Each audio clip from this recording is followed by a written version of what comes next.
मणिकेलाल वर्मा राजकीय महाविद्यालय में बीए पार्ट थर्ड लोक प्रशासन के विद्यार्थी जो सेकंड पेपर के लिए पिछले वीडियोस को नियमित रूप से देख रहे हैं, वो इस बात को समझ चुके हैं कि हम स्थानीय प्रशासन में ग्रामीण स्थानीय प्रशासन और नगरीय स्थानीय प्रशासन का अध्ययन करते हैं। हम स्थानीय प्रशासन के दोनों इकाइयों का अध्ययन करते हैं। नगरीय स्थानीय संस्थाओं का अध्ययन हम कर चुके हैं। उसके बाद जब हमने लोकतांत्रिक विकेंद्रीकरण पढ़ा तो हमने बलवंत राय मेहता समिति की सिफारिशों की चर्चा की।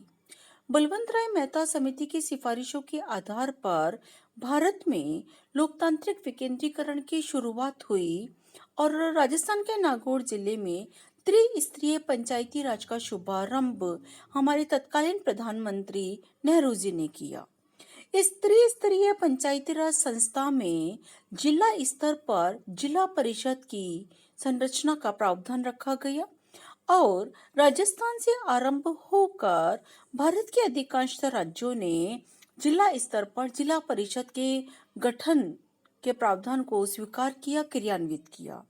73वें संविधान संशोधन के बाद हमारे ग्रामीण स्थानीय प्रशासन को और बल मिला, संवैधानिक दर्जा मिला और कुछ विशेषताओं के साथ ग्रामीण स्थानीय प्रशासन या कह दीजिए पंचायती राज का सुदृढ़ीकरण हुआ।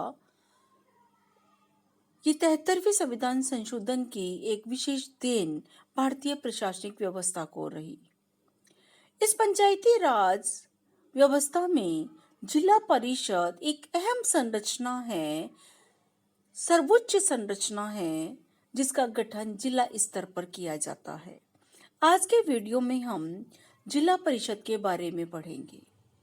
राजस्थान के विद्यार्थी इस बात को ध्यान दें कि आने वाले समय में राजस्थान में कई स्थानों पर पंचायती राज संस्थाओं के चुनाव हो रहे हैं, जिसमें जिला परिषद का निर्वाचन भी शामिल है। तो आज हम जिला परिषद की संरचना के बारे में बात करते हैं। जिला परिषद की संरचना को आप इस दृष्टि से भी समझिए कि इस समय जब आपके राज्य में जिला परिषद का निर्वाचन हो रहा है तो जिला परिषद के निर्वाचन को करीब से देखकर आप जिला परिषद की संरचना का एक व्यवहारिक अध्ययन भी कर सकते हैं, एक व्यवहारिक दृष्टिकोण विकसित कर सकते हैं, ताकि न केवल आपको अपना कंटेंट समझने में आसानी हो, वरन एक देश के नागरिक, एक जिले के नागरिक होने के कारण आपको अपने जिले की संरचनात्मक व्यवस्था को, प्रशासकीय व्यवस्था को समझने में भी सहायता प्राप्त हो। जिला परिषद की संरचना, जैसा कि अभी हमने बात की कि पंचायती राज व्यवस्था में जिला स्तर पर जिला परिषद की संरचना की जाती है। जिला परिषद में प्रथम प्रकार से जो सदस्य होते हैं वो उस निर्वाचन क्षेत्र के प्रत्यक्षतः निर्वाचित सदस्य होते हैं। प्रत्यक्षतः निर्वाचित सदस्य होने का तात्पर्य है कि उस जिले में जो वयस्क है, 18 वर्ष से ऊपर की आयु सीमा प्राप्त नागरिक जो उस जिले के निवासी हैं, वो मतदाता हैं। उन मतदाताओं के द्वारा नियत तिथि को, नियत तारीख को अपने मताधिकार का प्रयोग किया जाता है। जिला क्षेत्र को वार्डों में बांट दिया जाता है, वार्ड्स में बांट दिया जाता है। उस वार्ड से जिला परिषद के सदस्यों का निर्वाचन होता है वयस्क मताधिकार के आधार पर। वयस्क मताधिकार के आधार पर जो निर्वाचन हो रहा है और जिसमें जो जीत कर आ रहे हैं, बहुमत प्राप्त है, उसे हम प्रत्यक्षतः निर्वाचित सदस्य कह रहे हैं। तो जिला परिषद की संरचना में जिला स्तर पर प्रत्यक्षतः निर्वाचित सदस्य जिला परिषद के सदस्य होते हैं। इसके बाद जिला परिषद में जिला परिषद क्षेत्र से जो लोकसभा के निर्वाचित प्रतिनिधि होते हैं वो भी जिला परिषद के सदस्य होते हैं। लोकसभा के निर्वाचित प्रतिनिधि, जिस भी जिले की हम बात करें, अजमेर है, भीलवाड़ा है, जयपुर है, चित्तौड़गढ़ है, उदयपुर है, इन जिलों में जिला परिषद क्षेत्र में लोकसभा के भी निर्वाचित प्रतिनिधि होते हैं।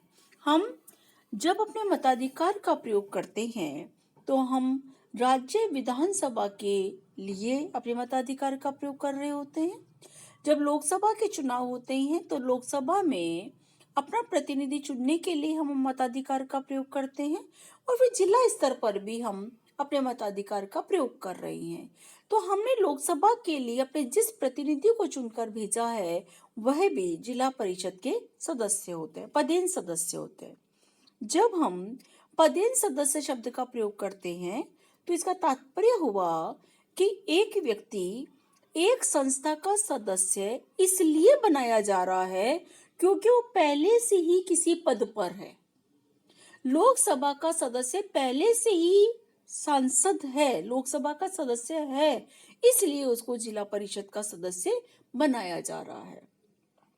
फिर इसी तरह जैसे लोकसभा के निर्वाचित प्रतिनिधि जिला परिषद के सदस्य होते हैं, उसी प्रकार राज्य विधानसभा के निर्वाचित प्रतिनिधि भी जिला परिषद के सदस्य होते हैं। जैसे हमने लोकसभा में अपना एक प्रतिनिधि भेजा है, उसी प्रकार हमने राजस्थान के विधानसभा में भी अपने एक प्रतिनिधि को निर्वाचित करके भेजा है। तो हमने जिन जिन प्रतिनिधियों को अपने जिले से राज्य विधानसभा के लिए भेजा है वह जिला परिषद के सदस्य होंगे। जिला परिषद के भीतर पंजीकृत राज्यसभा के सदस्य, आप जानते हैं कि प्रत्येक राज्य का प्रतिनिधित्व करने के लिए राज्यसभा का गठन किया गया है। हमारे देश में जो उच्च सदन है संसद का, हमारे राजस्थान से 25 सदस्यों को राज्यसभा में भेजा जाता है।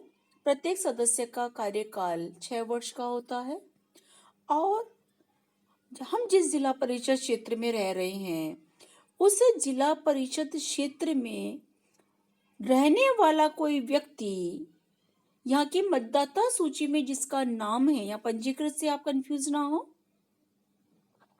जिला परिषद क्षेत्र की जो मतदाता सूची है उस मतदाता सूची से अगर कोई सदस्य राज्यसभा के लिए निर्वाचित होकर जाता है तो वह राज्यसभा का सदस्य होने के साथ साथ जिला परिषद का सदस्य भी होगा।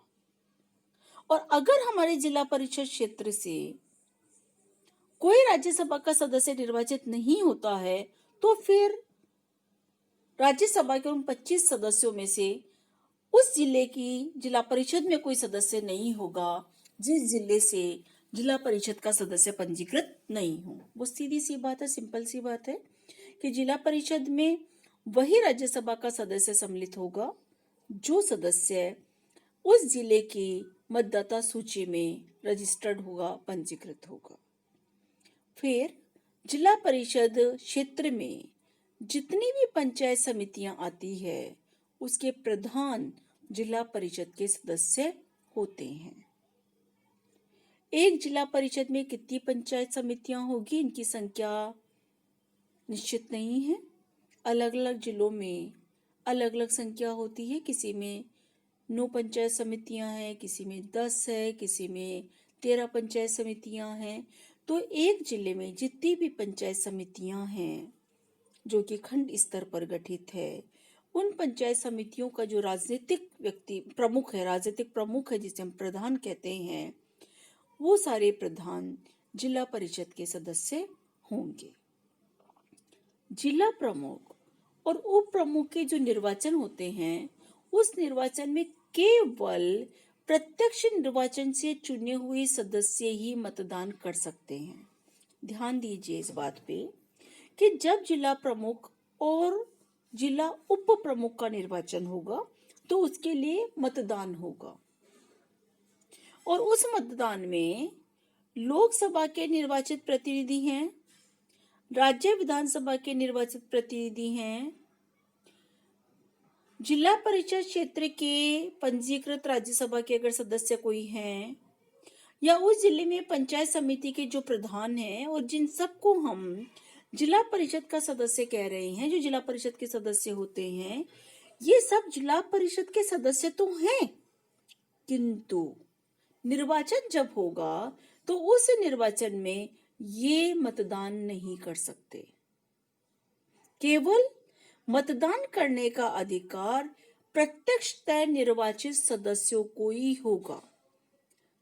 जिला परिषद में उस जिले की जनता ने चुनकर जिन सदस्यों को जिला परिषद में भेजा है, केवल वही जिला प्रमुख और उप प्रमुख के निर्वाचन में भागीदार हो सकते हैं, मताधिकार का प्रयोग कर सकते हैं।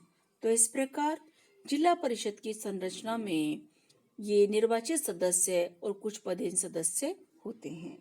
जिला परिषद का कार्यकाल 5 वर्ष का होता है। इस 5 वर्ष के कार्यकाल की गणना कैसे होती है? जिला परिषद की संरचना हो जाती है और जिला परिषद की संरचना के बाद जो इसकी प्रथम बैठक होती है, जिस तारीख को, जिस दिन प्रथम बैठक होती है, उस तारीख से 5 वर्ष गिने जाते हैं और 5 वर्ष के बाद जिला परिषद का पुनः निर्वाचन करवाया जाता है, नई जिला परिषद का गठन किया जाता है।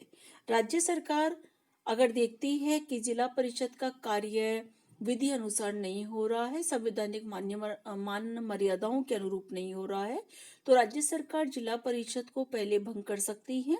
किंतु ऐसी स्थिति में 6 माह के भीतर भीतर जिला परिषद का पुनः निर्वाचन करवाया जाना आवश्यक है। किंतु राज्य सरकार 5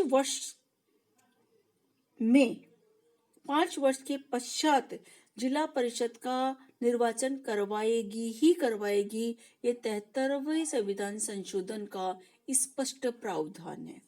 और ये प्रावधान कितना प्रभावी है, अभी जब आप ये वीडियो देख रहे हैं, हम आज या कल इस वीडियो को अपलोड करेंगे, आप इस वीडियो को जिस समय देख रहे होंगे उस समय हमारे यहाँ जिला परिषद का चुनाव हो रहा होगा और ये चुनाव इस कोरोना काल में भी करवाया जा रहा है। जब हम एक सोशल डिस्टेंसिंग की बात कर रहे हैं, जो जरूरी है सोशल डिस्टेंसिंग, वो भी करवाया जा रहा है क्योंकि संवैधानिक प्रावधान है कि 5 वर्ष के बाद जिला परिषद का पुनः निर्वाचन होना, फिर से संरचना करना आवश्यक है। तो ये जिला परिषद की संरचना से संबंधित बातें थी जो आपके पाठ्यक्रम का हिस्सा है। बहुत आसान है, आप देख भी रहे हैं, पढ़ रहे हैं, बचपन में भी आपने कभी सोशल स्टडीज में पढ़ा होगा, तो आप इसको शायद याद ही हो जाएगा आपको पढ़ते पढ़ते। इसको आप अपने पाठ्यक्रम की दृष्टि से एक बार समझिए। और अगर जिला परिषद के निर्वाचन के समय और नए बिंदु आपको समाचार पत्रों के माध्यम से पढ़ने को मिलते हैं, इलेक्ट्रॉनिक मीडिया में सुनने को मिलते हैं, तो आप उसे भी अपने परीक्षा के दृष्टिकोण से अपने प्रश्न पत्र में, अगर ये प्रश्न आता है तो उसमें आप जोड़ सकते हैं।